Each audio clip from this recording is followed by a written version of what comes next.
Hello guys, welcome back to another episode of the Whisky Diaries. My name is Martin Lang and we're here at Death and Taxes. Today we're going to be talking about the Longmorn 23-year-old double maturation that is part of the Secret series that Pernod Ricard is doing, the Secret Speyside whiskies.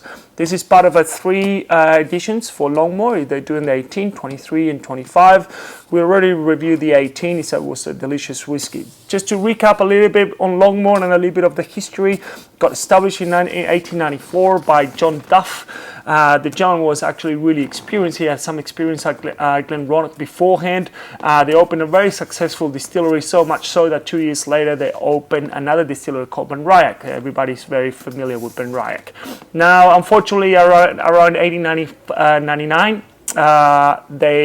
the whiskey boom and the economy went pear-shaped, so Longmorn and Benriach, John Duff had to sell everything.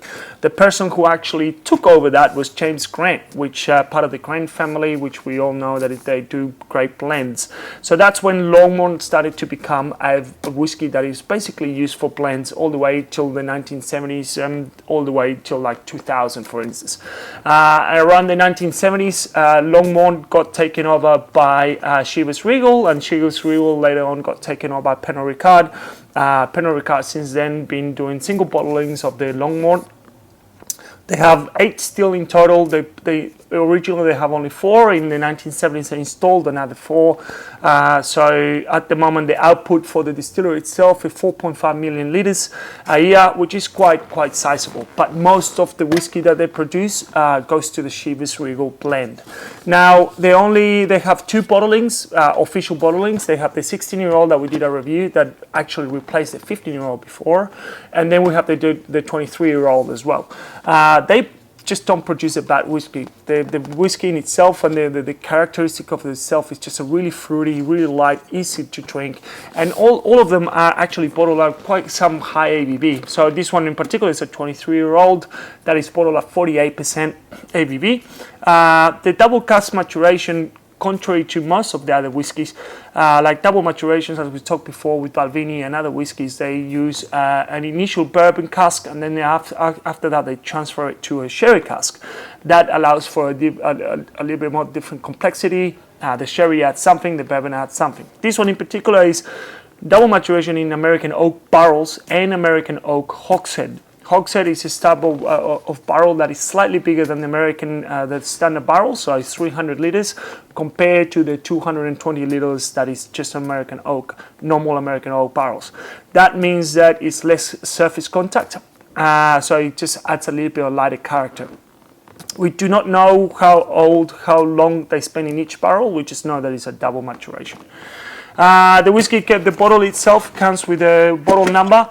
And this one is quite interesting because in Australia at least it's really hard to get. Like we had to bring that directly from the UK, as you can see on the seal there. So it took a while to arrive to Australia. And so the other interesting factor we were talking before about it is the water source.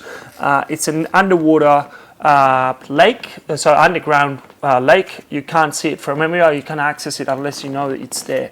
So they get a pretty good access to like really crisp, clean water, which is always very important to making whiskey. Now, before when we tried the 18-year-old, we got a lot of fruity notes in kind of like pears and apricots. I'm actually quite interesting because this is the first time I'm actually trying this whiskey. That's a 23. There we go. Oh, yeah, that's for a 5-year difference, that's actually quite different. The 18-year-old has a lot more like apricots, as I said before, peaches and pears. This one, it's almost like these dry apricots, to be honest. The smoothness is still there, like a 48% ABV. You would not think that this whiskey is 48%. You can really smash it and drink it at any time. It's a pretty delicious and subtle whiskey as well. Very elegant. Yeah, this will be a great gift, and if you can get your hands around it, I would definitely get one.